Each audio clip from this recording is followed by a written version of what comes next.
who's here. Wow. Happy to be here. Yo, I was just saying before we started, I am getting flamed on Twitter right now because I saw a clip from that Seth Rogen, Jackie Chan, Teenage Mutant Ninja Turtles movie. Oh. And it's supposed to be some bit where they're all being like cringy teenagers. I know the bit.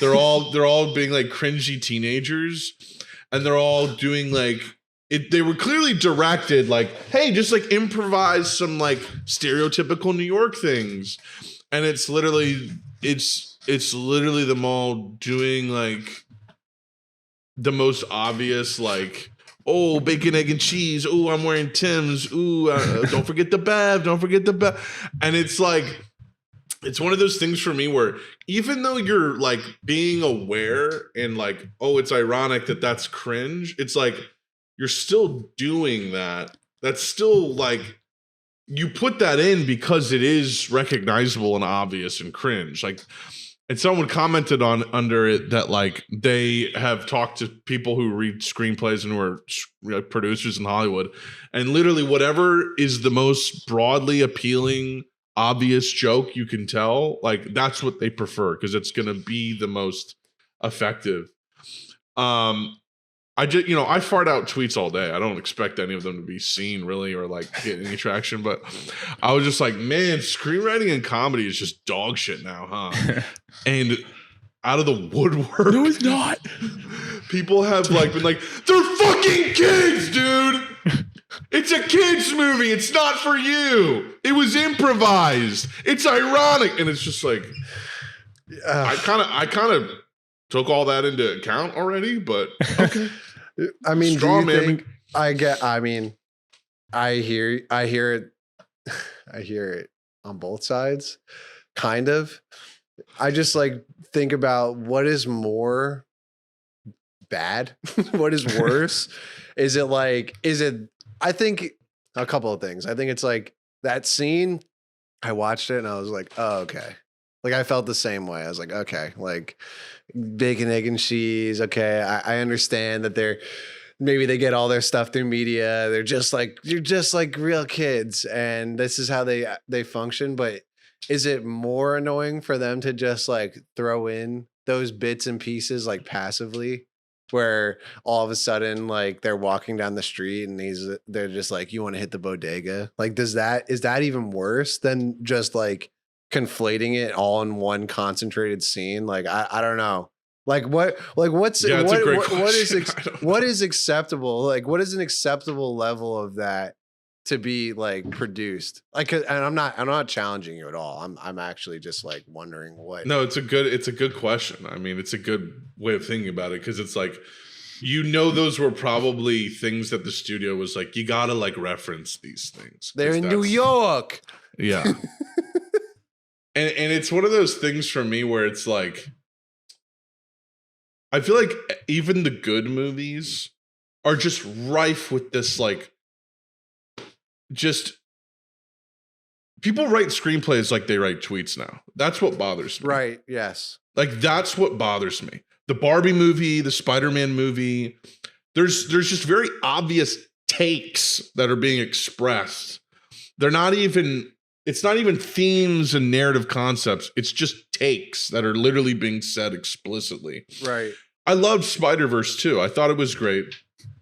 Some parts about it, I think, like, despite major things I didn't like about it, I thought it was just beautiful. Like, the artwork is just literally so incredible that I didn't mind some of the shortcomings. And honestly, I thought from a screenplay perspective, there was a lot of good shit in there. That was really interesting. They were at least trying to give you something compelling, But even that movie, it's just like all these little like references to like social codes and cues and takes and things like that just feel like there was a writer's room where people were having like a dialogue and they're like, no, like this is a reality with this, and you may not know that. So let's include that, it's like, right. Or like, it's like it's chai, not chai means tea. You don't say chai tea. Right. It's just like, whoa, that really like adds a dimension to the character. Or like the part where Peter Parker, OG Peter Parker, is like, as the father of a daughter, as the husband, and they're like, you're not helping. It's literally like they just lifted the tweet that's like, can men just respect women just because they exist, not because, and it's just like, you have to have read some books or something if you're in this position of power to write screenplays. You can't just be the same moron I am who only gets any information from their phone. You have to be better than me. Like, I can't listen and listen to your dialogue and be like, I know exactly why you wrote that. I know exactly how you pitched that. I know exactly how that was justified. Right. Like, all that. It's like, that's what I can't stand. I think it's like I have a few things to say. It's like Teenage Mutant Ninja Turtles, going back to that. It's like, okay, through the movies, I'm talking about like the live action from when we were younger and and the cartoon. It was like, you knew it was New York. One, because it's like so jarringly New York because they're just in New York, obviously.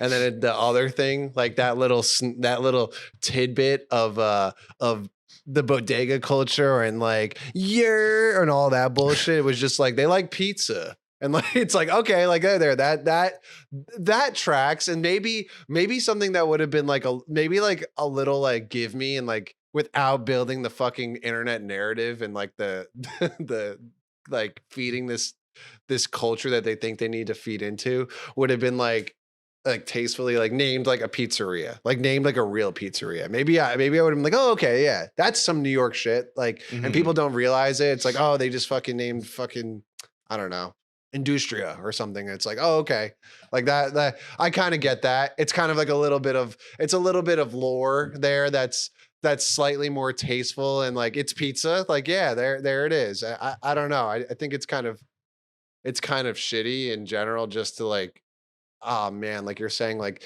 to hone in on creating a vehicle that's just this, you're basically eating the same thing you're eating on the internet, which is just shit. Right. It's just literally shit. And it's like, but that's accurate. That's like, real. Well, yeah, that's well, then it. Maybe let's like make a movie that's not accurate then. Let's like make something different. Escape from like, imagine if Toy Story, like fucking all of his toys started being like, do you think Buzz has W Riz because Andy's been watching Kai Cenat all night? It's like that. We would hate that. We would think that was awful. I would blow my brains out if I saw that. It's shit. It's like I dare you to write a fucking screenplay that doesn't directly lift a cultural reference or inside joke from the internet. Like, I dare you, because you can't. It's impossible.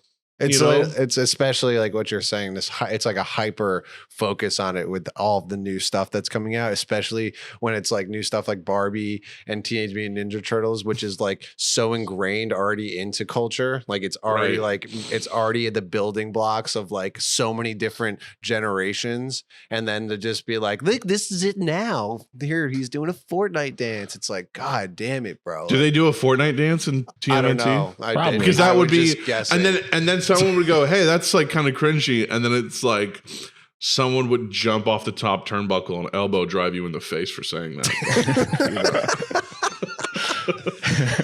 What the fuck? It's self-aware. Well, I think there's like a larger thing here, and that's really at play, which is like why the writers and all of this is like, it's so immensely terrible, is that we're just rewashing and wringing out every IP till it's dead. And it's just it's like we're getting nothing new here. Like, it's like we're really getting nothing new. And because we have nothing new, we have to implicate the most cutting edge like media vehicle, I mean, just fucking fodder that can like lift this into reality. Like, I mean, bro, I've talked about it to no end. Like, the Transformers movie, I can't talk about it anymore because it just gets me so rattled. And if you don't know this, Tony, I'm a massive Transformers fan. Like, I've been you and Tony low key the same person. It's bizarre. Bro. So he's huge into Transformers. Oh yeah, here we go. Here you go. Oh, nice. Yeah. Coronation Starscream. Yes. Oh, dude. Okay, you just tickled a little thing located underneath me. So yeah, like did you see the new one, Tony? I haven't yet. I will watch it at some point. You're gonna fucking hate it. Just gonna give you that right out loud.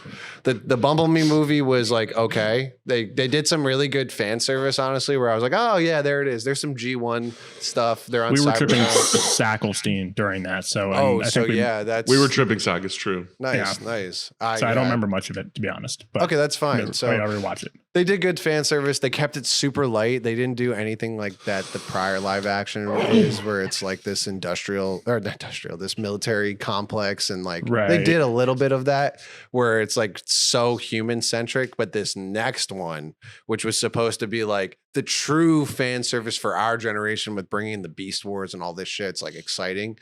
They basically just were like copying, pasting shit and just threw it together. And then they threw this underline of like Brooklyn. And it was like so poorly fucking just configured. It made me want to freak out. There's literally a scene in the movie where they're fighting like hordes of these knife creature things. It's so fucking stupid in my opinion for Transformers. And the main character is just like Brooklyn strong. And I just like was like, okay. Yeah. Okay. Like we're not gonna even do Was that Pete Davidson's character? No, it was related to Pete Davidson's character, but it's not. It's the main character is I can't think of who it is. It's this Hispanic kid. It's Buddy from Hamilton. Hamilton. Yep. And it's just like the whole undertone to the movie. It's like it's so similar in the way of the Teenage Mutant Ninja Turtles, where they're not dropping like the pop culture reference, but they're just dropping like the like we're gonna just throw some like racism into this and give you the idea of like this story can be told through giant fucking robots fighting each other in intergalactic space. Like it's like this is not tasteful. This is also and no, this isn't me being like the woke mob is blah, blah, blah. It's not that. It's just like maybe Transformers isn't the vehicle for it. No pun intended. Like maybe because it's never going to have the space to actually explore those like types of thoughts where it's like racism and low income housing. It's just like they're just like giving you like snapshots of like different things of like, okay, like he just tried to get a job and he didn't get it. And then okay, now they're having a massive fight and he's still Brooklyn. And it's like, okay, like what the fuck are we talking about, bro? What Dude, the fuck that's are we talking my about? thing is like it's when I can tell something's just an exploitation.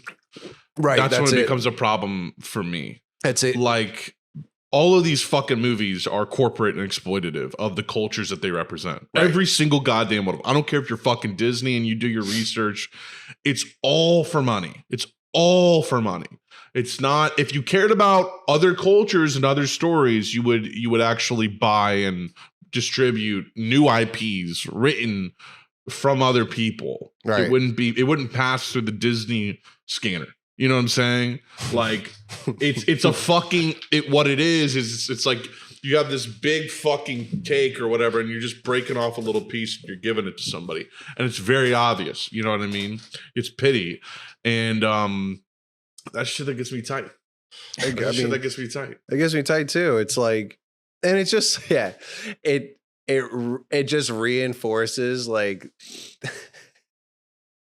it just reinforces like the polarizing sides so much where it's like this is the liberal agenda and then it's like the conservatives like because it just like you're saying it's so fucking obvious what's going on here and it's like okay, conservatives are gonna hate this, and that's fine, whatever. Fuck them. Like, I mean, in my opinion, fuck them. But it's like, but it's also like you aren't creating something for dialogue, and you're using a vehicle again, like with Transformers, where the dialogue is never going to be taken seriously or anything. It's truly just to piss people off or I mean, even liberals. Like, it's just I just can't understand it.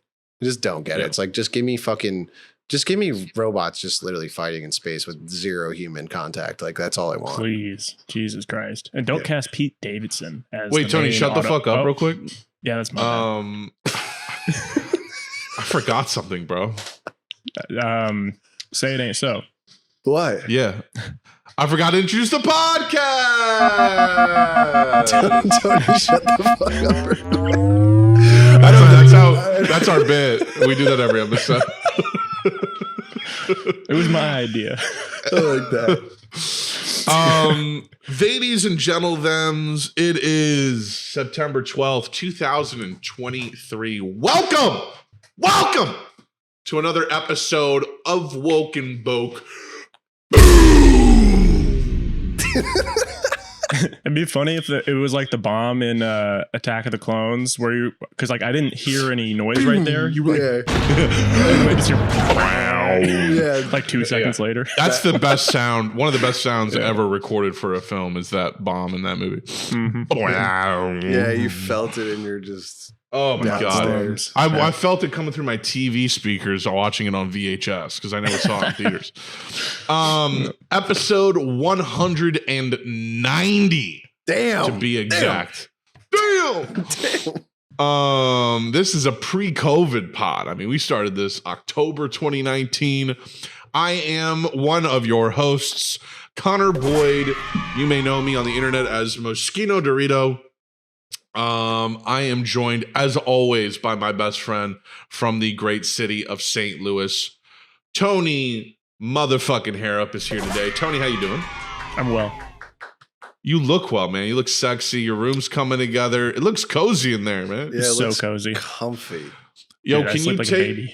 can you take something back to your room and pipe it down, or is it hard to get? No, I mean I feel in like the subdivision. it's doable. I definitely need to like clean this situation up first. But yeah, it's in the works. Imagine your mom's knocking on the door like Tony. She just hears, that's funny. Anyways, also joining. I imagine it. No, I'm just kidding. Also, joining us for the very first time today is a special guest. You can probably tell we have a guest. This guy's not a regular, okay? He is a musician, filmmaker, photographer, creative director, Oh, stop. streamer, and Apex Legends demon. Please welcome to the show my dear friend, Buck Pascarella. Buck! Buckingham Palace. There it is. Let's go. That's a little fan service right there. We finally did it. Throw up the emotes. We finally made it fucking happen, dude. It's very hype. If you guys don't know, if you're just listening to the show and you don't tap into my stream and my Discord, Buck's a huge part of that. And we love him and support him. And Tony, if you don't mind throwing up his Twitch on screen right now in the post-production process, you can follow him. He streams other games, but mostly he's trying to go fucking pro at Apex, and he has a shot. Damn. So watch him. Get in know early. that. Watch him rise. Listen, Thanks. every week we do this shit. At least we try every week. We really have stuck to that pretty well. I'd say we have probably a 90% plus consistency record, Tony, right? I would say, yeah, at least 90. probably up there. There was a really long period where we didn't miss a week. We missed last week because I was traveling for a wedding. Yeah, there was a straight but- like 2.5 period where I don't think a single week went by without an episode. It was like wild. That absolves us for all time if we miss a week. or two. Basically. And also, 800 subs. It's not like No we have big an deal. army of people banging on our door for this. We're getting close to 900, so let's get to that 1,000. But the requirements to get partnership, it dropped to 500, but we need 3,000 consecutive watch hours in a month. And I think last time I checked, we were at like 2,900. We've had it before quite a lot, but we dropped down because it was when I moved. We were gone for a month. Oh, But yes. I think we should be. Oh, yeah. Don't we have a whole nother in-person episode that's going to come out like in a couple weeks, maybe? When Max Hopefully, is yeah. back? Or like maybe in a month. In a month. You guys will get that in a month. I promise you. Wait on That's a it. good one. Wait on that. Listen, every week we get together, like I said, to catch up on everything video games, movies, music, manga, anime, our personal lives, current events. me getting flamed on Twitter, whatever. And you can subscribe to this. Yes, you can. On YouTube, you can follow us on Spotify if you're not already doing so. You can even join our Discord, which is called Woke and Boke Friendship Militia. You can follow us on Twitter at Woke and Boke Pod, Instagram at Woke and Boke Podcast. And you can reach out to our Gmail, which I will check. wokenbokepodcast at gmail.com with your questions, comments, and suggestions, and we will read them on this show. Links to all of these are, you bet, listed in the show description. Oh, we've got an email from Zoom Video Communications Payment Process. Thank you for your order. Thank you, Zoom, for supporting.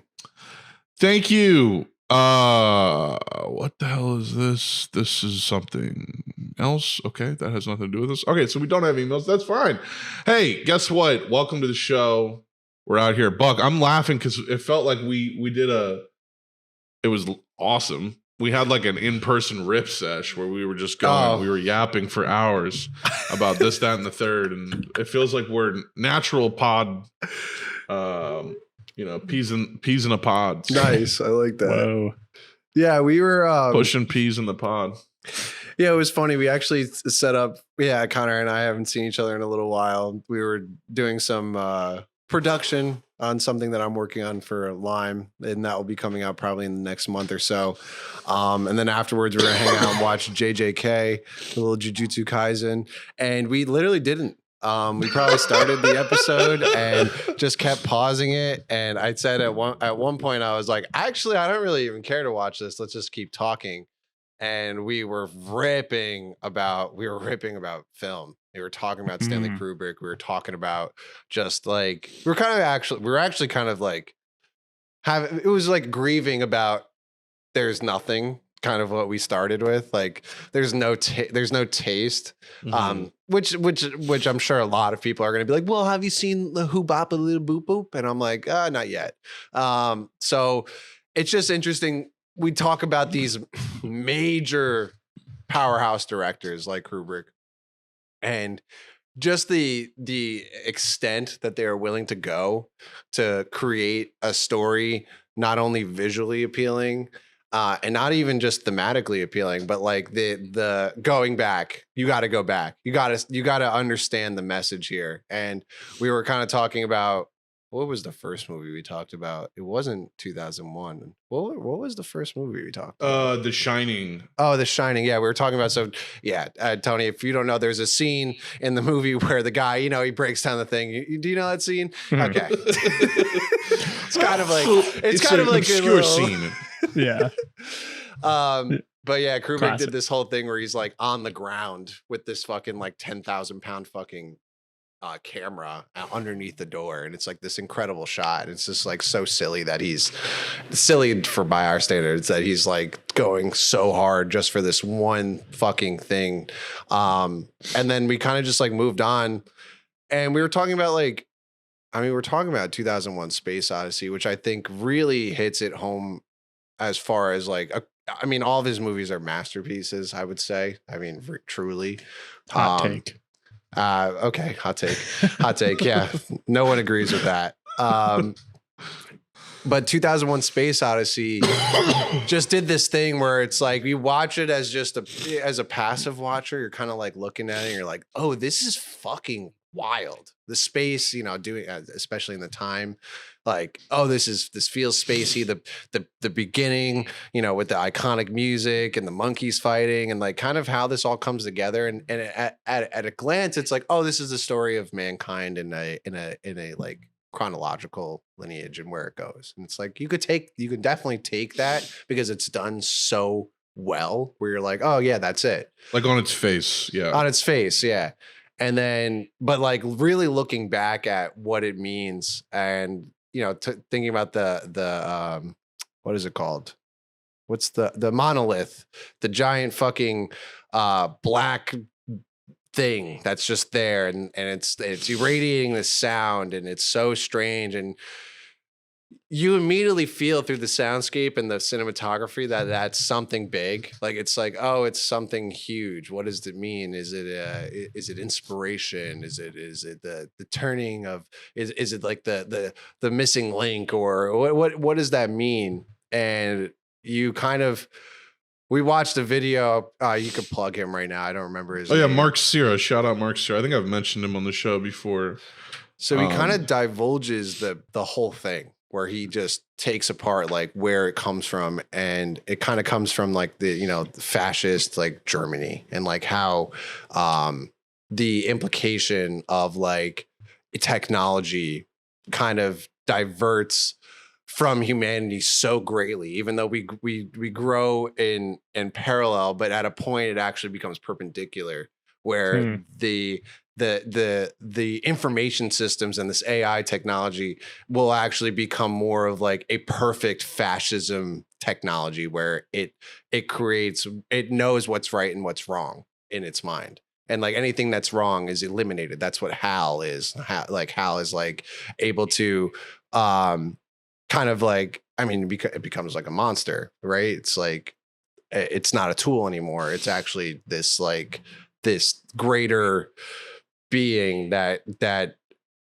is not interested in what is human. It's more interested in what is right to them. And the monolith, when the humans make contact with it, is actually what sparks Hal to almost become more evil, where they have it's, in my mind, it paints a picture of like enlightenment, where it's like, oh, we're humanity no matter what. Like we're humanity without technology. We're humanity without the phones. We're humanity with all these things. It's actually it's about being. I don't want to say communism, but it's about community. We don't need all of this stuff, and we don't need somebody telling us what's right, what's wrong, or what power needs to be implicated to make things happen. That's for the greater good.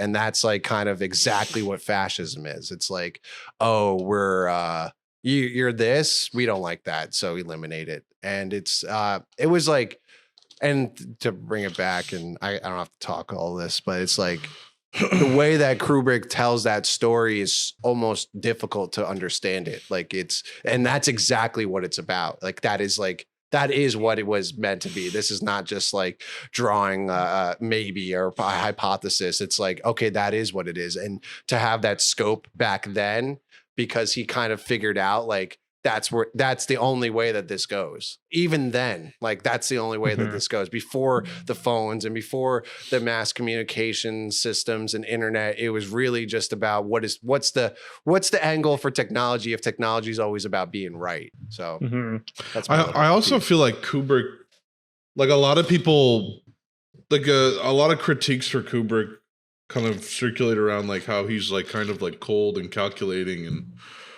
kind of has this perfectionism and all that. Sure. And while I think that's true, and I'm sure he was difficult to work with, I also like you don't hear stories about great directors being easy to work with. Like that's just not a thing. Facts. Like, because you're not doing an easy thing. So like, why would it's like hearing about like a football coach being easy to work with and he wins championships. It's like, well, what you're doing sucks ass. Making movies physically sometimes sucks ass. It's just labor. It's just labor.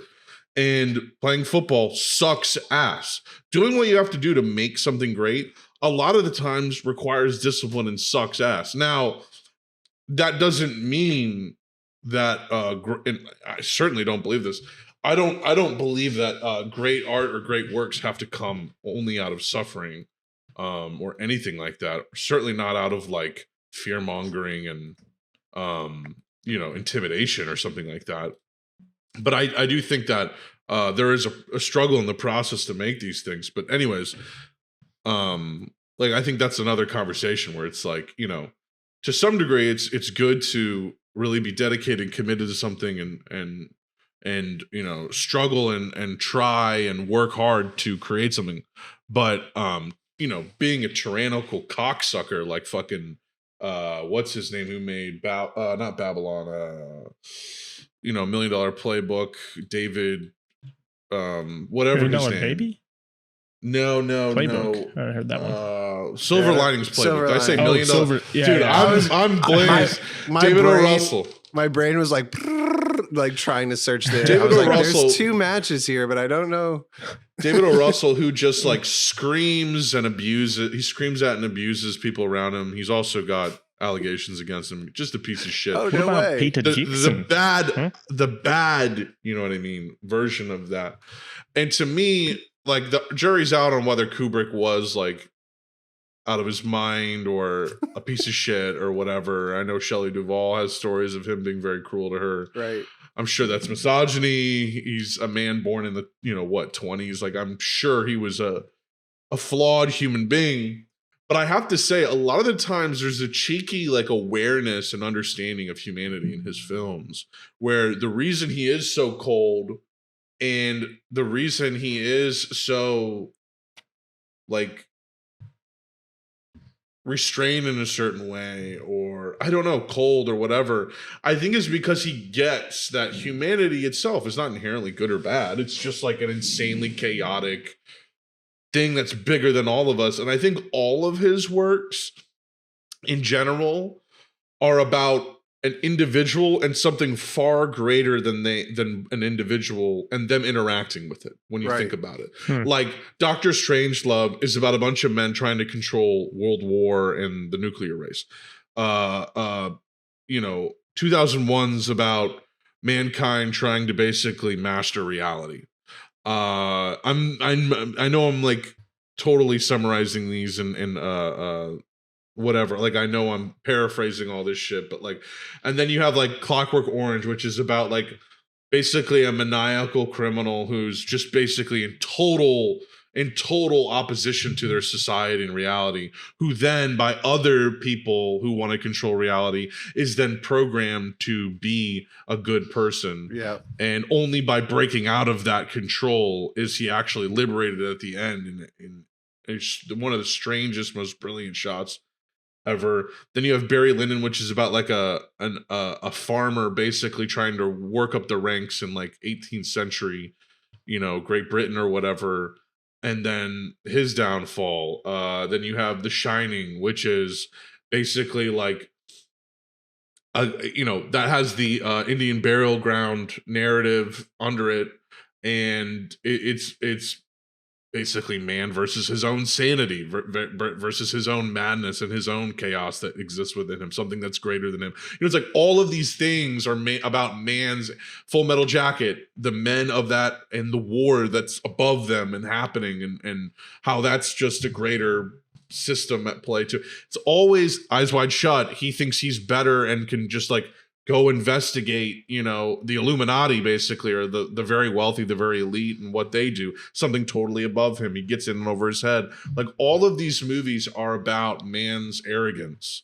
And I think no one should be more familiar with that than someone as brilliant as Stanley Kubrick, because he's got to know human beings if you're that brilliant at photography and the visual medium.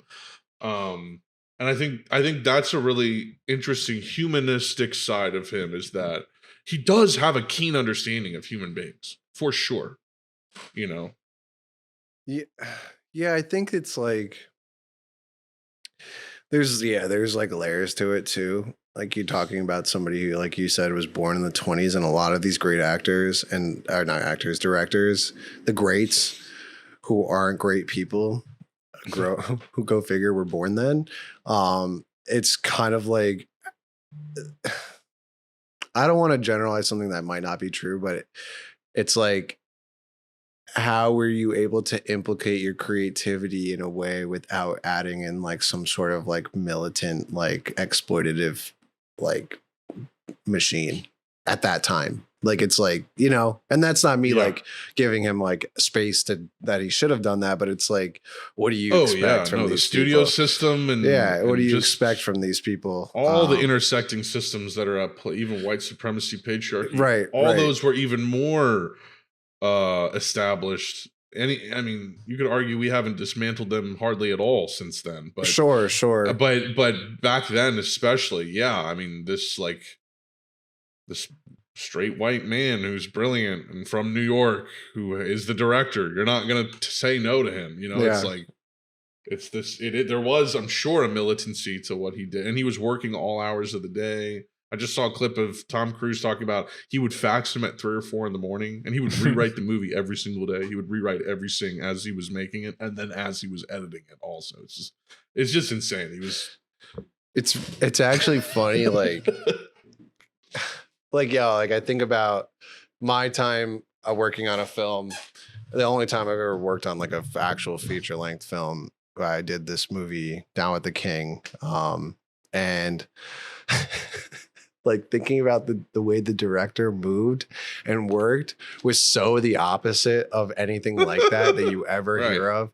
Like this guy, his name's Diego Angaro. He's a really great director. He's a French director. But he almost like, I mean, I don't know if he even realizes this, but he almost like created in a way that was like against that type of way to make things.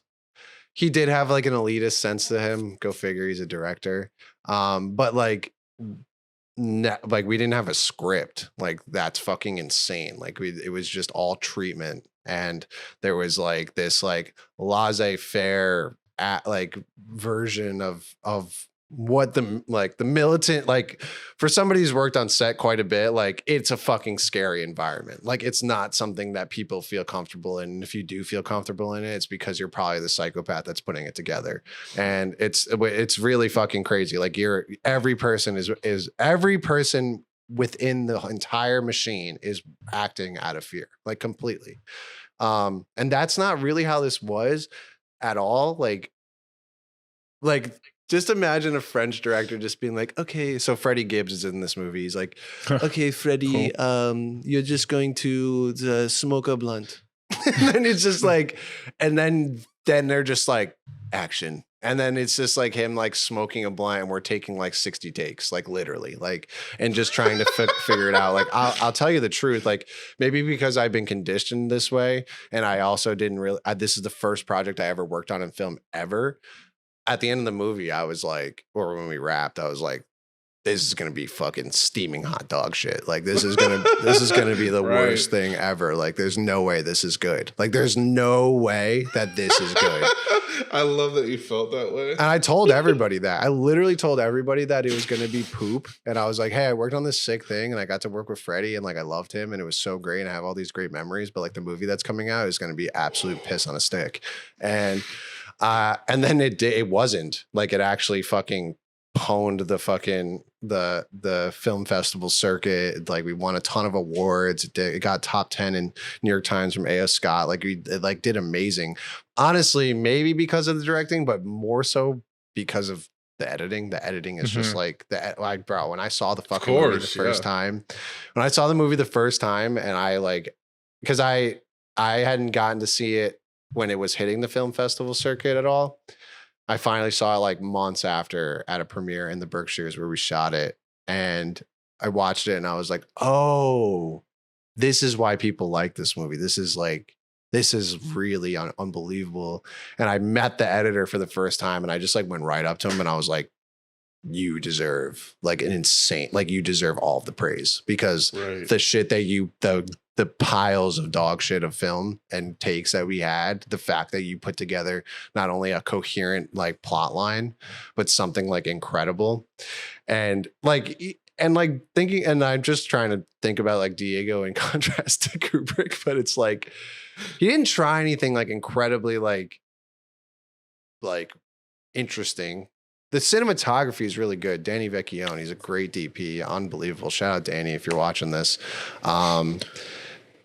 It's just like, and he has another movie called Bob and the Trees, which you guys should totally watch. It's actually, this is the weirdest thing, not to go on a tangent, but Bob and the Trees is the reason this movie got greenlit, right? And it's about this farmer, Bob, who's just a farmer. It's all about that. It's super slow. It's classic indie film, like just slow. And you're like, kind of like, oh, I get it. And then at the end, you're like, what? Like I'm empty. And then you have to go back and you rewatch and you're like, oh, that's what it's about. And I get it. It's really about just being a guy and like just doing things that are hard. Like that's what it's about.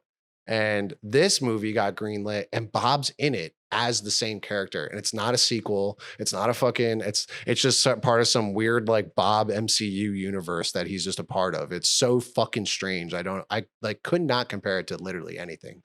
And like maybe that's like kind of like the weird thing that he did, like the structural creativity that he put together.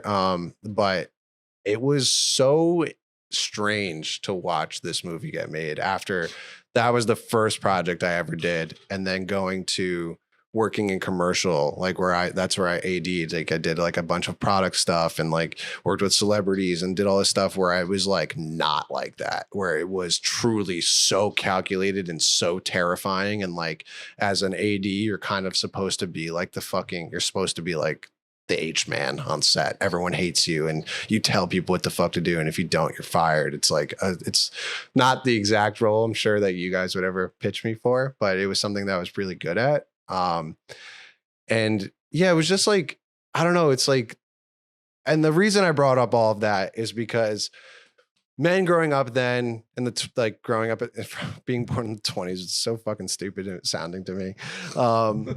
Just don't have that, like they have that like intense patriarchal like complex that's built in. And then watching this, the working man, you know, the working man, right? Serious, stoic, working professional. Bro, this motherfucker Diego pulled up on set in a full onesie one day that just had like space cats and pizza all over it. Like that's how he was coming. He was coming. That's literally how he was coming to set. That's so like anarchic and like it was weird. So fucking crazy when he pulled up, and I was like, damn, all right, that's the time you're on. And like Freddie Gibbs is just looking at him like this fucking idiot. And it's just like, okay, like so now we know that things can be made great without that type of thing. Like, you know, cinematically, that culture doesn't even have to exist here. Like maybe that's what the reprogramming is. Maybe that's why things are shitty right now. I don't know. Like I'm trying to come to a point here where it's like, maybe that complex, that military ass complex with the industrial media fucking conglomerate of shitty writers and all this shit, that's not it. Maybe it just needs to just be more like communal and like actually feeling like something's getting done good and like feeling good about it and like making something beautiful without any of those exterior scaries pushing you down. I don't know. It's yeah, absolutely. And it's like, listen, someone with a strong vision is literally the most important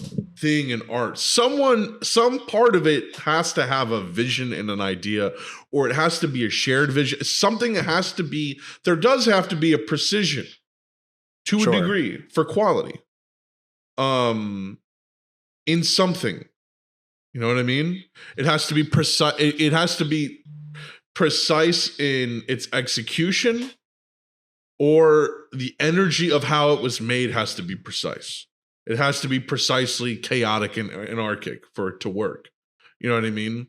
It's when it's this in between that kind of like, well, it's not even a dichotomize it. I'll just say, like, you know, to compare Kubrick and this Diego guy, both of them were privy to the same, you know, pressures financially and same constraints, you know, capitalistically, right, as each other were. Kubrick, if he was given more freedom, his films might, you know, if he didn't have to deal with studios and budgets, who knows how long and how crazier his films would have been. Right. They may have never gotten finished, you know, they may have never gotten done. And Diego, I'm sure, would be even weirder if there weren't bills to pay, and you know, maybe he'd just be catching frogs in France somewhere, like, and cataloging them. If that paid, you know, if we didn't have to pay money for things, you know what I'm saying? We don't know, but yeah, I agree. It's when you know what the inherent part of great art is that it is a risk. It always is a risk because expression itself is a risk. You're always risking upsetting somebody. It doesn't matter how neatly you package things. I mean, look at all these big corporations. They package these movies perfectly and people still shit their fucking pants. complaining about them, whatever. You know what I mean? So it's when, tying back into the fascism AI thing, it's like it's when the human chaos is removed from it and you try to control things, and you try to make them perfect, and you try not to take risks and just remove the variables from a situation, I think is when you start getting bad art. I think that's why, you know, like you see some pretty shitty movies nowadays because it's made by an algorithm and AI. I mean, the funny thing about AI is it's the exact same logic and desired outcome as this create by committee shit that goes on in creative marketing and media and all kinds of shit. It's just like they want to somehow make it mathematically certain something will be good and profitable, and they're applying that to art.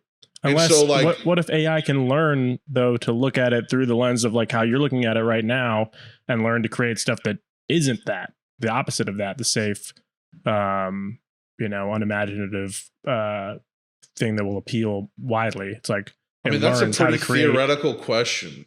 I have no idea. Maybe it could, like, putting limits on the AI. To me, it seems like AI is a computer, and it's going to have computational linear thinking about things. And if you're just programming it in different ways, it's still going to be static at a certain point. It's still not going to have any biological chaos to it.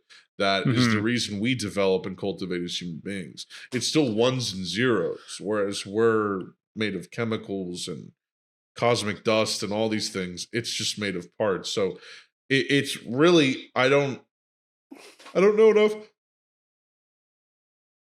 Oh, God damn it. About computers and deep learning and how that works and all this shit to even theorize that. All I know is what I can see, and it's acting like how we all know computers act, which is very coldly, robotically, sort of linear, mathematic thinking, logical, cold, rational thinking, because it doesn't understand human emotion, perception, reality, suffering, love, etc., which are abstract concepts that can't be mathematically.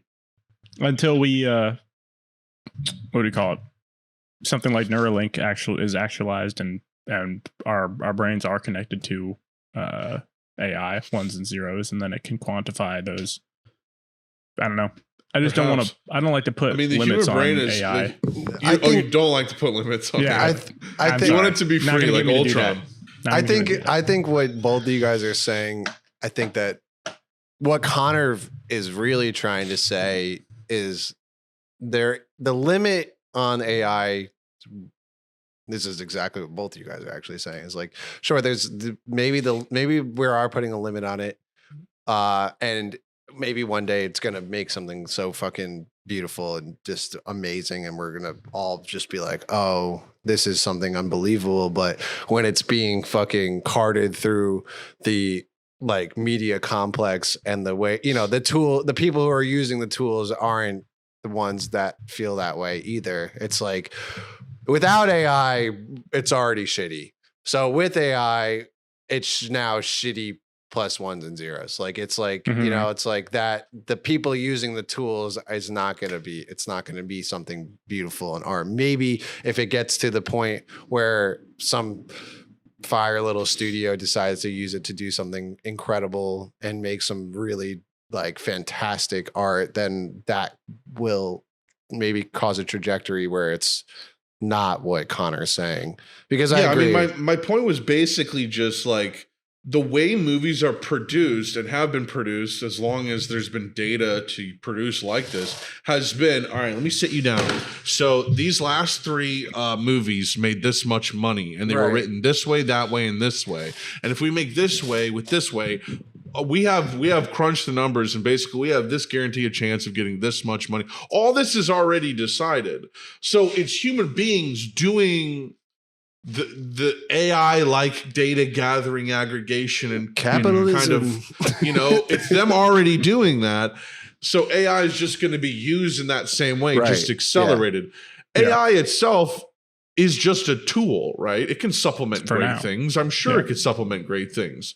I bet you AI could fucking like help people with disabilities and shit, like be able to see movies or like fucking I don't know, fucking read braille faster or some shit. You know, like I'm sure there's a million amazing applications for it, but I think the whole brilliance of 2001, not to circle back, is like the AI is just as simple a tool as the club, and it all matters whose hands it's in and what's it being used for, and that's the bottom line. You know what I mean? That was a great bow on the end of that. Honestly, I enjoyed that because I was like, yeah, it is just like, for now, it's this tool for now.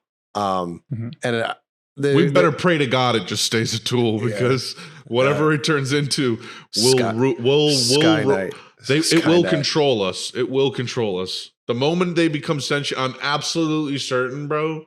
The moment AI takes over, it would 1,000,000% clear all of humanity. Absolutely. Easily. That's exciting.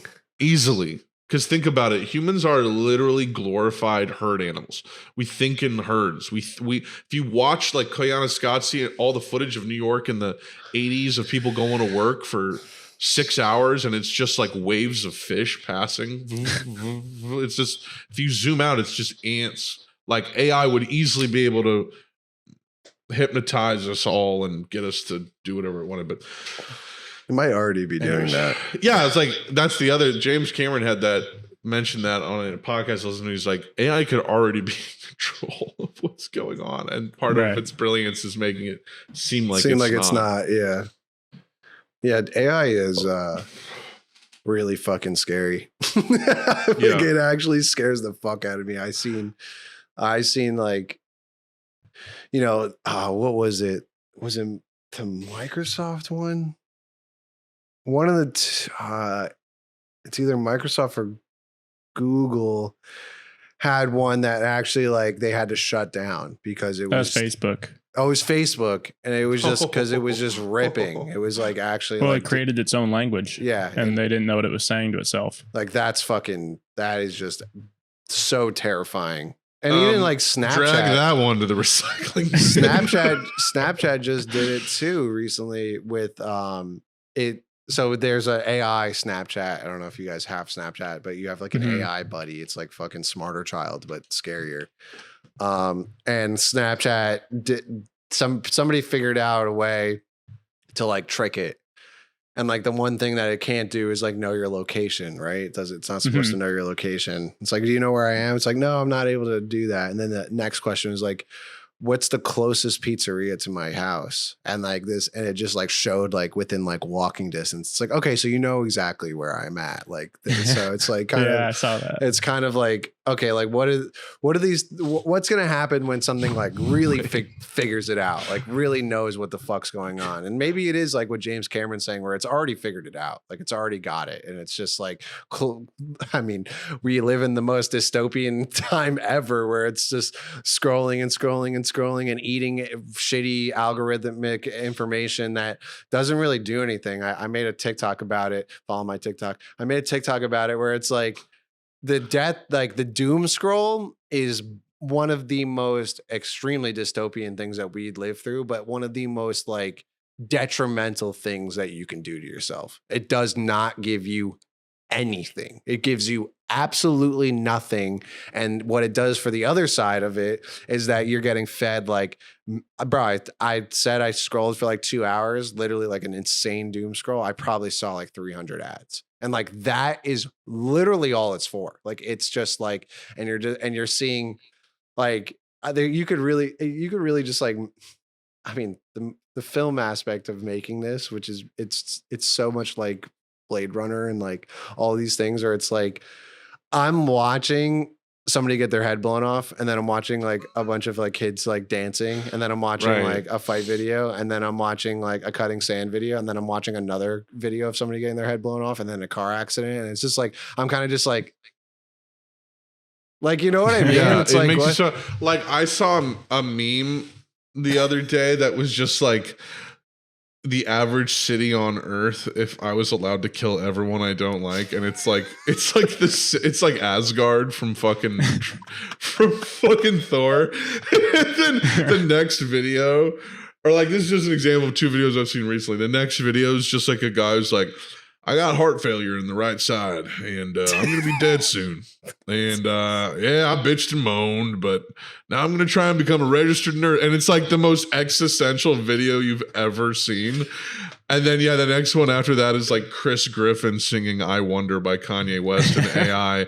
And then they're like, people floating in a cornfield. Yeah, it's like, what do you take from and then that? a video of a dude dancing, and it's like Robert Downey Jr., Chris Evans, and Tom Holland, but like AI pasted over, like, and it's like the constantly changing.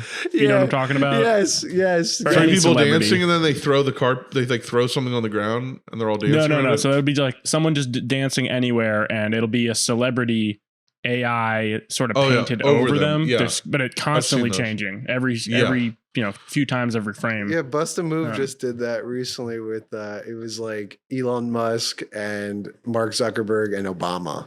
And someone did an edit of one of their it's just I mean, like, I'm excited to so that type of stuff hadn't been around during our last Goober sesh.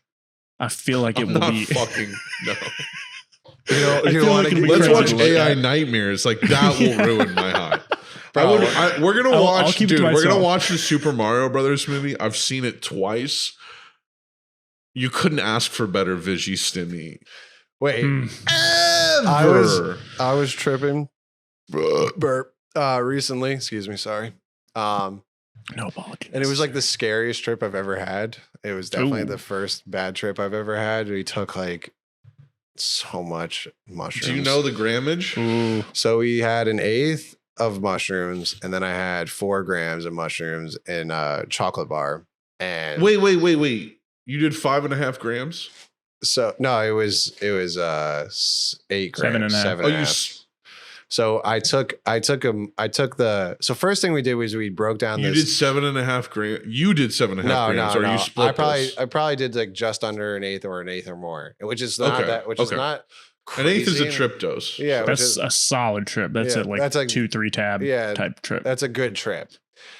And like I've only ever like split 8s before, and like you get like the afterglow and like the fun time, and it's good, and like some slight visuals and breathing colors and whatever. It's good time. It's like silly times when you do that. And me and my friends were like talking about it because we had been tripping a lot recently, and we're like, yo, like let's like really boost this up. So we took the chocolates and we broke it into, we'd had 4 grams. We broke it between the 3 of us, and I ate it. And it was the quickest I've ever tripped in my life. It had to have been like 15 minutes. All of us were just looking at each other like, yo, this is like slapping the fuck out of me. Like I'm getting hit. But it was exciting. Like I didn't have any fear or anything. We had like the perfect setup. It was like my friend brought his GameCube with all of his he had like 40 games. I had my Switch, and then we had all these N64 games. We were in my parents' basement with like a huge TV, and like we had set it up like a little sleepover, the pull-out couch, the fucking it was just like a fun silly time. Bought a bunch of taquitos and seltzers, and just we're just vibing. And we're playing Mario Party. That's what we always play when we're tripping because it's so fucking funny. It's so silly and stupid. And the fact that this turns into a bad trip, bro, this is crazy. So we're ripping. We do the 4 grams, and we're like, yeah, like let's not do the 8th. And the 8th, just for a visual aspect, was 2 monster mushrooms, just 2. Like, wow, mega, just fucking cock chode mushrooms. Like they were huge. One really big one and one like kind of big one. And I've never seen mushrooms that looked like that in my life. And we're like tripping for hours, and then I'm like, yo, like we call ourselves the council because that's what we call ourselves when we're tripping, and we're the council, and it's a 2 to 3 decision thing. So we're like, it makes everything so much easier. So we're like, yo, like I'm like, let's eat the rest of these. And it's pretty late. It's like 11 o'clock. And I'm like, yo, let's fucking eat the rest of these. And everyone's like, I don't know. And they've tripped harder than I have. And they were like, all of a sudden, like my friend, I don't want to say his name, but my friend was just like, all right, I'm in. So then it was just done. We'll just do it. So my friend like got down. This is mad funny, especially tripping. You guys know, I have like this like Japanese like coffee table. It's like really low and like big and square. And he put the mushrooms down and he gave him a little knife. It was like he was fucking what is that sushi Jiro? He was like a little sushi chef. He was like down on his knees on this little wooden cutting board and like slicing it so perfectly. So everyone got a piece of the cap and everything. So we end up taking the one giant mushroom and not doing the other little bit. And I'm like, yo, fuck it. Like, just eat the rest. Let's eat the rest. So we eat the rest. And I'm like, okay, let's rip. Back into Mario Party. We're playing Mario Party. And I'm like, I'm playing Masayoshi Takanaka in the background. It's just like it's like literally so perfect. I'm having so much fun. And all of a sudden we're playing a mini game. And it's like this mini game where they're in like and then this is like GameCube. So the graphics are just frying my brain. And it's like they're in like this circle and they have to catch the butterflies. And outside of the circle is all flowers that are like moving, like actually moving. And as I'm sitting there, all of a sudden I just start getting pwned. Like I feel like this insane, immense, overwhelming feeling take over me. Just like it literally felt like a wave just slapped me in the face. And I couldn't even think anymore. Like I literally couldn't think anymore. And I'm like trying to watch the screen and I'm just doing terrible. Like I'm like, I can't grab any of these stupid fucking butterflies. And now the screen is no longer looking like a game. It's just looking like this insane, just like visual where everything is just swirling together and breathing. And like it's like 2D. It's like more 2D than it would be 3D. It was like this flatter image where I couldn't like the moving on the screen didn't even really look that good. And I'm like sitting there and I'm starting to bug out. Like I'm freaking out. I'm having like this dual dialogue in my head where it's like, play the game, like you're good. And the other side of it is like, nah, you're not good right now. Like you feel fucking terrible. Like, and I jump up and I'm like, I gotta stop. I like fucking turn the music off. I turn everything off. I look at my friends. I'm like, I feel fucking crazy. My voice feels disconnected from my body. If sounds like in my head, it's like, it sounds like this when I'm talking. And I'm like, yo, like I feel fucked. And my two friends are looking at me and they're good. They're good friends. And they're like, yeah, take a second. Like, you know, it's all good. I'm like, okay, take a second. I fucking go back in. I start to play. And then another wave hits me. And this goes on for like 2 hours of like this terror. But I'm fighting the fuck out of it. Like I am fighting because I know I'm like, this is all gonna end and like it's all gonna be okay. Yeah, but like right now, like this is way too much. Like this is way too much. I'm not liking this. And I'm not. Were you like in your head, like I'm never doing shrooms again? Yeah, definitely. That's what always happens, and then we don't listen. Yeah, I'm gonna do it again for sure. Definitely. Yeah, like obviously. Yeah, obviously. I do that with weed all the time. Like, all right, I'm quitting weed. I'm almost 30. Like, this is my lesson. Good reason. But you know what? I'm gonna commit. I'm gonna get the Nordic track out. The way that it ended was like right before I started to feel better.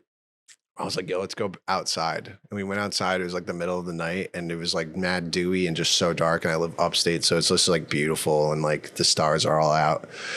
And it was so immensely overwhelming. I was outside and I like looked up and I just had like the most classic trip ever where it's just like, yo, we're just looking out into fucking nothing. And like everyone's like, damn, that's so true. And I was like, because like on Mario Party, when you zoom out of the map, there's like a little like pointer that goes to your head and it shows like a little picture of like fucking Wario. It's so stupid.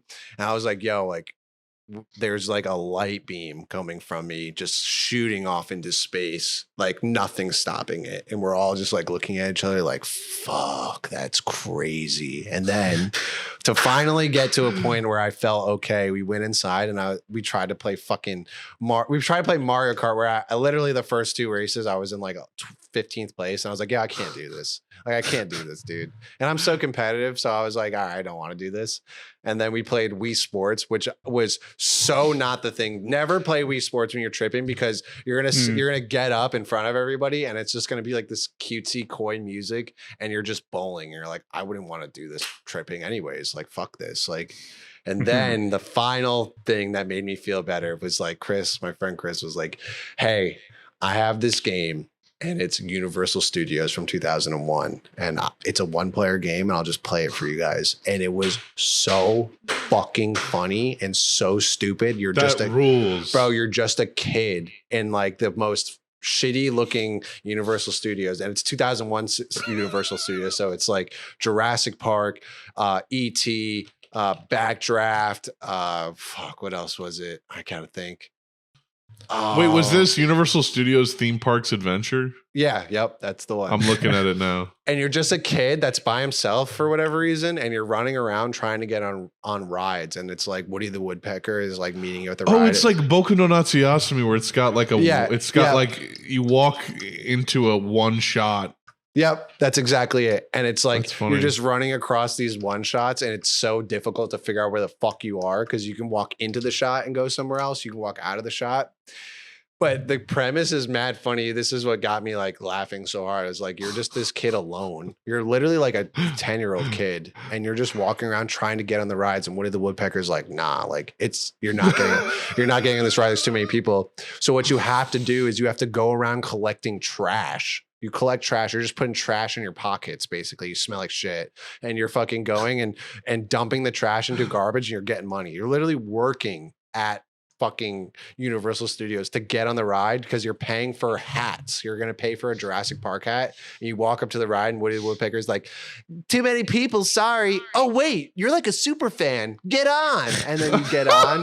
And each game is wild. Each game is they're so contrasting. I'm watching the Jurassic Park one right now. The Jurassic Park one doesn't make fucking any sense. You're on the Jeep, and you have a laser chain gun, and you're just shooting fucking velociraptors and T-Rexes, and that's the game.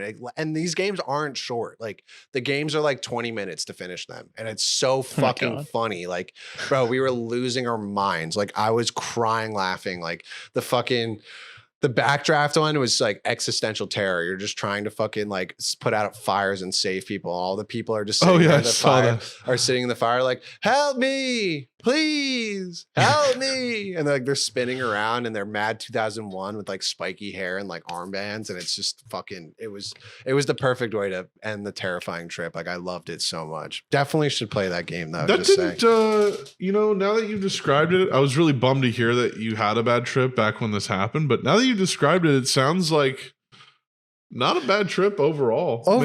It was probably like a B-. But it was still pretty good. It was a bad moment. It had a really bad, pretty shitty moment. And I never have had that tripping ever. And it was. I mean, it's probably just your body reacting to the food poisoning of eating the giant mushroom part. Because you ate the chocolate bar and you were fine.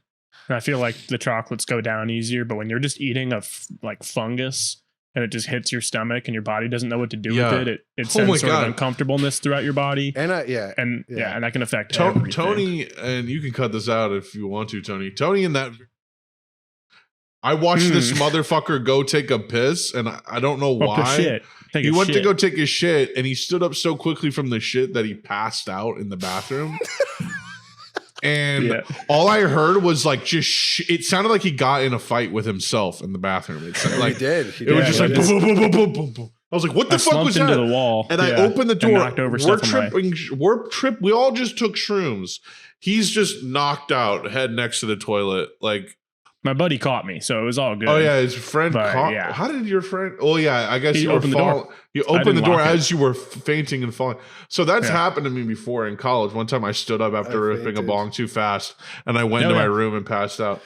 Dude, the two things though. One, this game, I think it was produced. It was just published by Kemco, which is a Japanese video game developer. Mikio Ueyama. Wait, who? This might be the same. Hold on a second. Let me just. Okay, Air Zonk. Okay, wait, hold on. because if this guy made Boku no Natsume. Okay, no, but it was a Japanese video game because the Japanese title is Unibasaru Sutaijio Japan Adventure. And it's Universal sounds Studios better. Japan Adventure. But that's what made me think of it because it's got like the tank controls. You're walking through it. Yo, speaking of video games, I just wanted to speak. I know we're over, and we'll let you go, Buck. I mean, I can just fucking go. As You're long as chilling, it's Tony. on. Are I'm you chilling for a second? I'm chilling. Oh yeah, for a little bit longer. I do gotta Okay, go soon though. no worries. I was just gonna talk about Starfield for just Yeah. a brief second. Please, yeah. Let's rip it.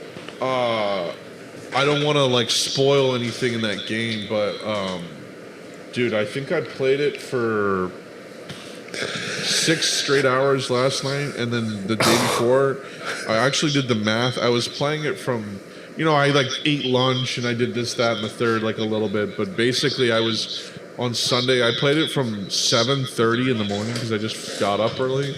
I played it from 7:30 in the morning till 3 a.m. Oh my So god! I played it for Holy like 20 hours. Holy fucking shit!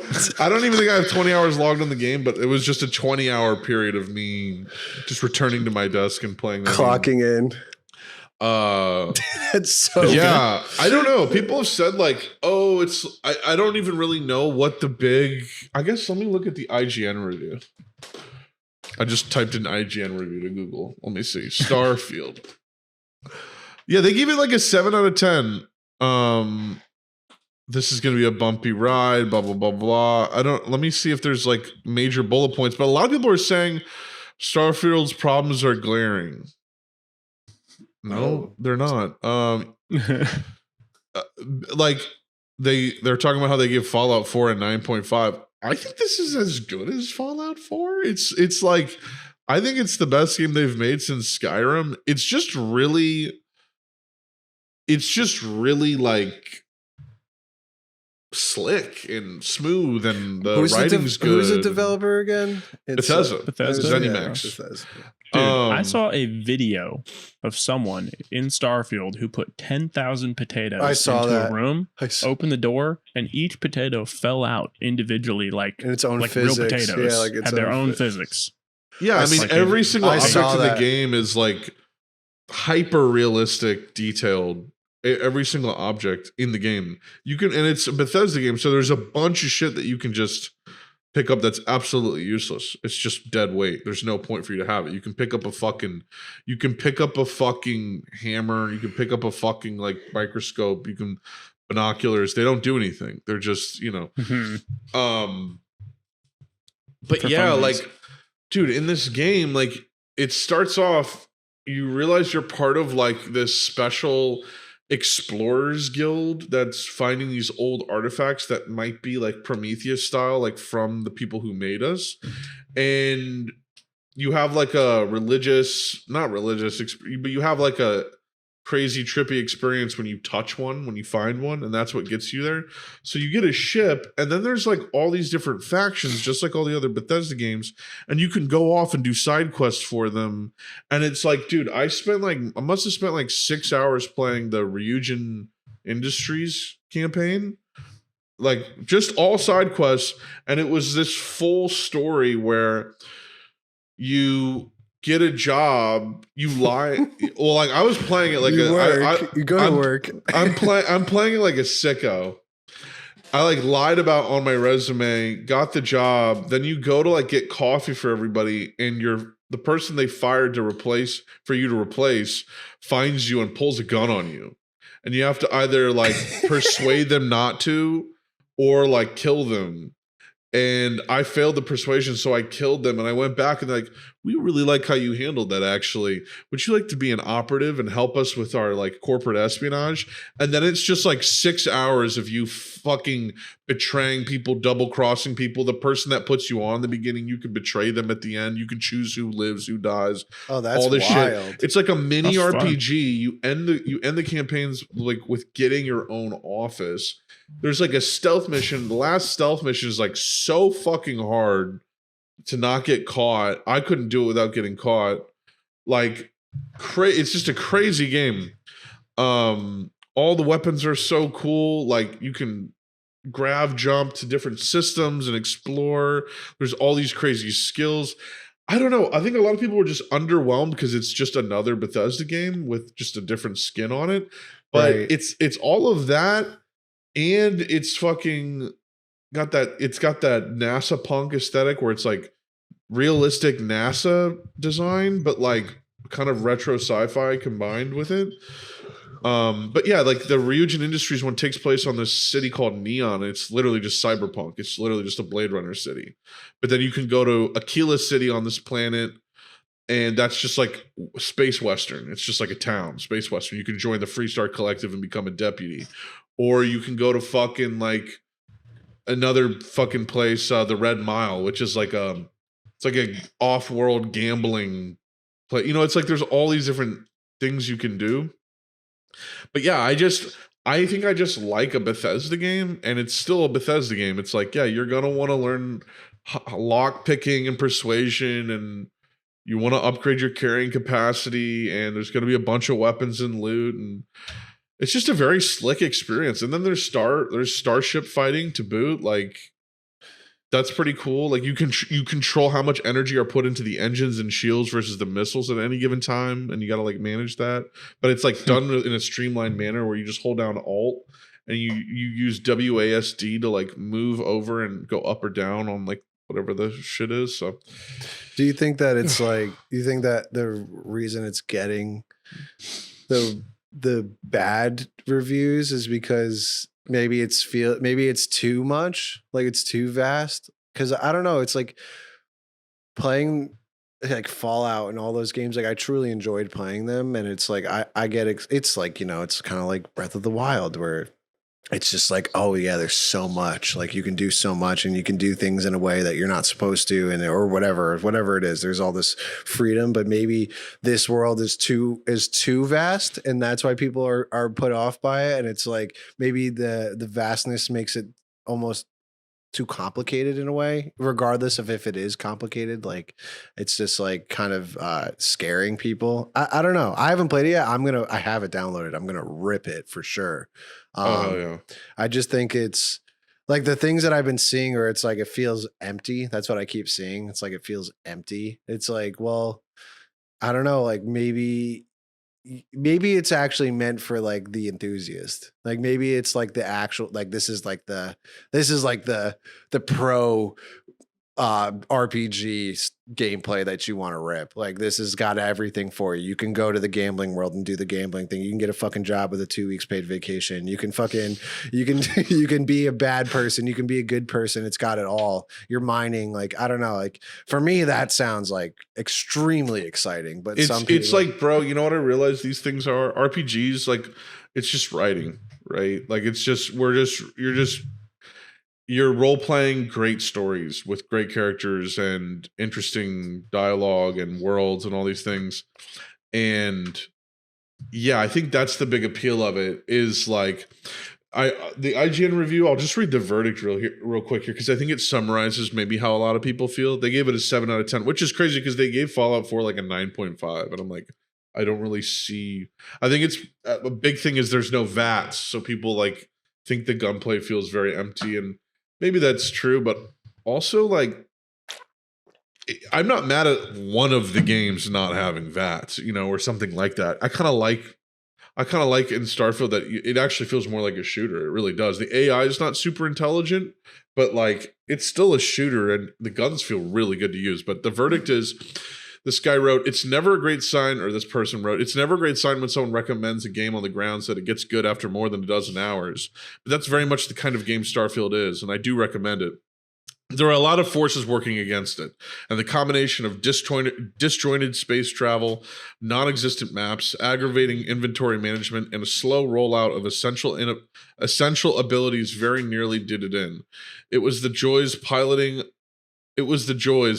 a custom spaceship into and out of all sorts of morally ambiguous situations in a rich sci-fi universe that eventually pulled it out of a nosedive. I'm glad that I powered through the early hours, because its interstellar mystery pays off.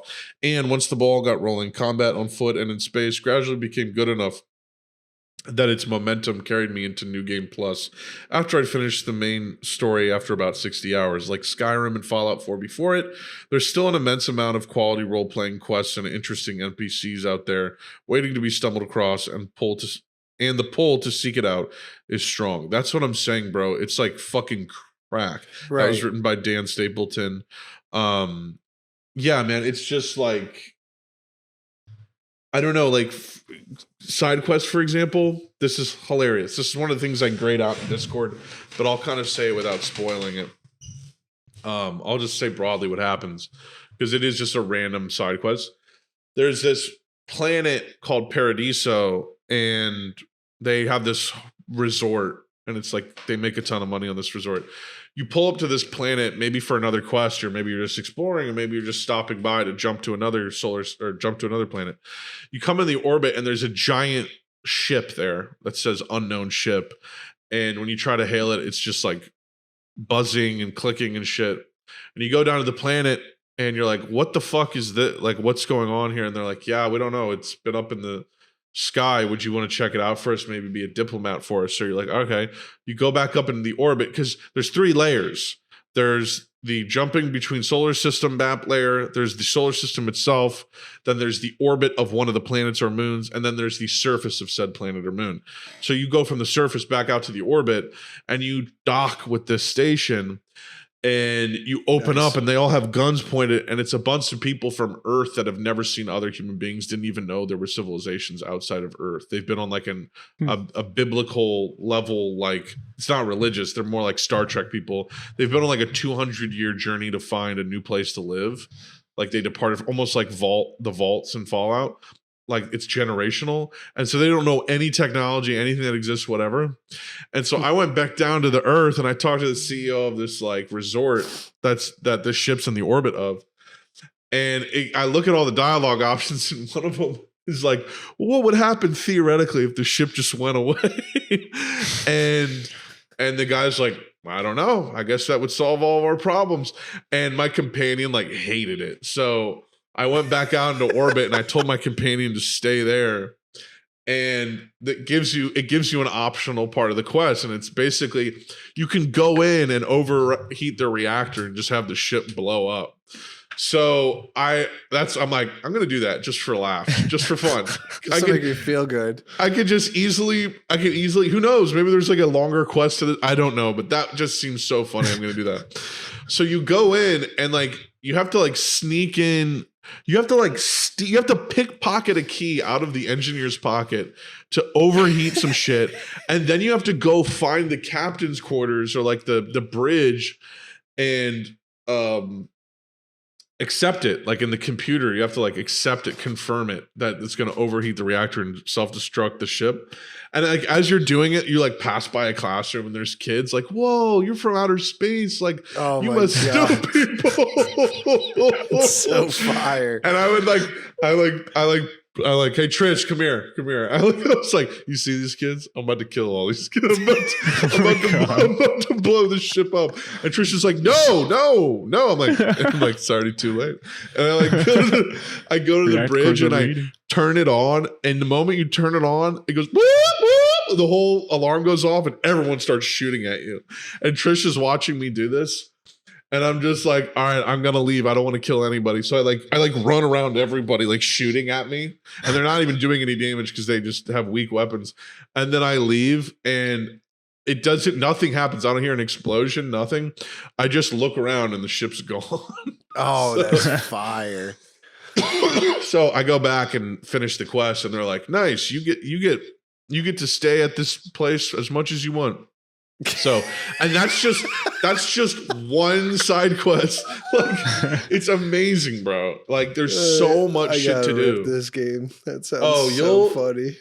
Like, we've been playing RPGs like, you know, Diablo, and like folks are playing Baldur's Gate. Like, this is like that good escape.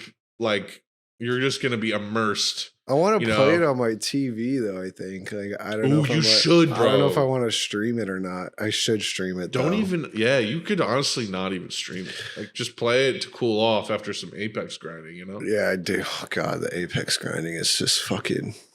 It is. I got ranked, and so I'm like starting to like. It's so fucked up. This new chapter of Apex is just more. Is just.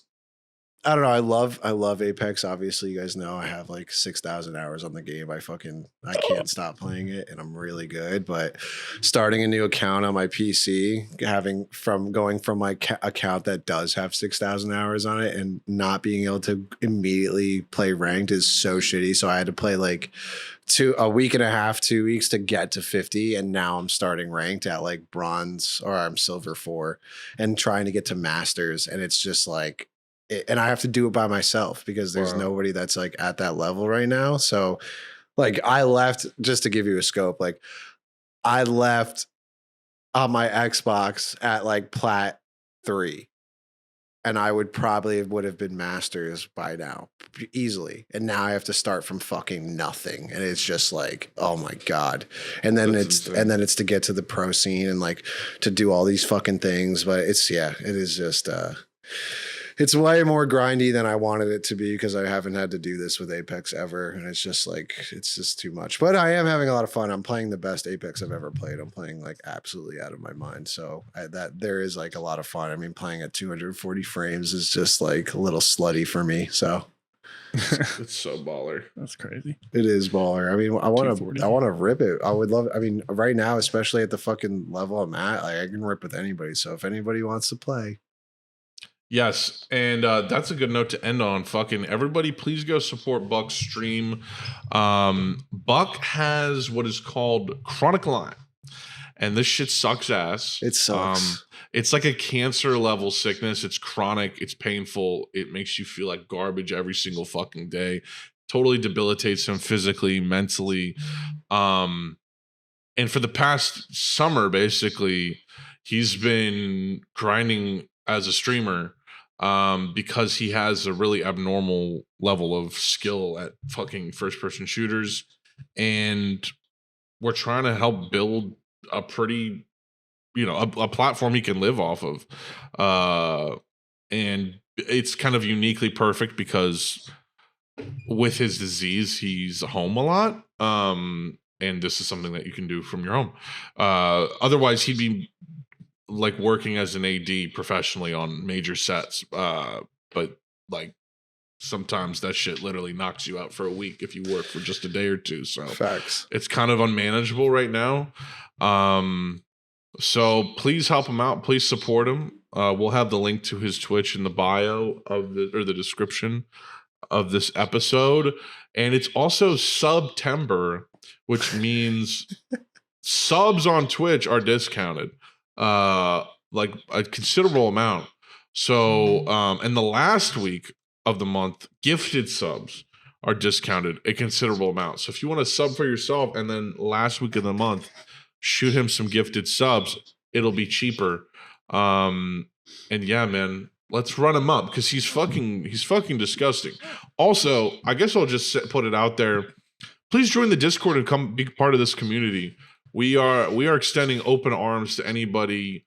We want, if you vibe with us, we vibe with you, and we could certainly use a lot of help building out the content. Motherfuckers are already building projects within the project. It's so which fire. Is so cool. It's so cool. There's a movie club. Brennan was sending me like, what do you think of this movie club? And it's like totally its own like style and thing. I'm like, this is fucking awesome. Run with it. Run with it. And so if you want to be part of a movie discussion club, I think they already, I'll go ahead and pull it up and just quote it here briefly. It is Friday, September 22nd, 8 p.m. Eastern to 10 p.m. Eastern is the first discussion. I'm going to try to make that actually. I'm definitely going to go. And also, wait, that might be, okay, no. And then the week after that, the Friday after that, we will have motherfucking Halo 3 Customs Night. Woo! Join the Discord to learn more, but I appreciate you coming on the show, Buck. It was so fucking fun. We'll definitely have you on again. Thanks for having me. Yes. Fucking yeah, guys. Appreciate you editing and doing everything, Tony, as well. And fitting this into your work schedule. It's beautiful. I'm so glad we can keep doing this. Love you all forever. Woken Boke forever. Peace the motherfuck. Peace. I'm a worm.